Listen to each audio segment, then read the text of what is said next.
Hi, welcome to my channel. అందరికీ happy Sri Rama Navami. నేను ఈరోజు బేళ్ళ పాయసం చేస్తున్నాను. ఈ బేళ్ళ పాయసం అంటే నాకు చాలా ఇష్టము, కానీ చేయడానికి మాత్రం రాదు. ఎలాగోలాగా కష్టపడి బేళ్ళ పాయసం చేస్తున్నాను. ఫస్ట్ టైం చేసిన చాలా బాగా వచ్చింది. కొంచెం స్వీట్ తక్కువైంది అనిపించింది. ఇంకా నెక్స్ట్ టైం చేసేటప్పుడు కొంచెం స్వీట్ ఎక్కువ వేసుకోవాలి.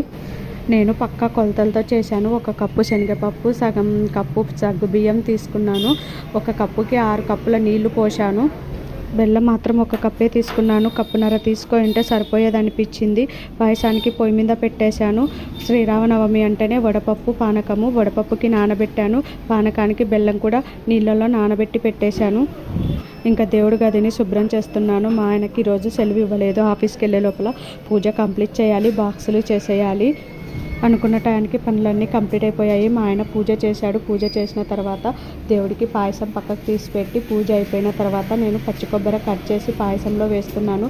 తురుము పట్టి వేస్తే బాగుండేది. ఇంకా అంత టైం లేకపోయింది. ఇంకా మా ఆయనకు ఆఫీస్కి వెళ్ళిపోవాలి. అందుకే పచ్చి కొబ్బరిని కట్ చేసేసి నూనెలో వేయించేసి పాయసంలో వేసేస్తున్నాను. Please like, subscribe to my channel. Thanks for watching. Please support me.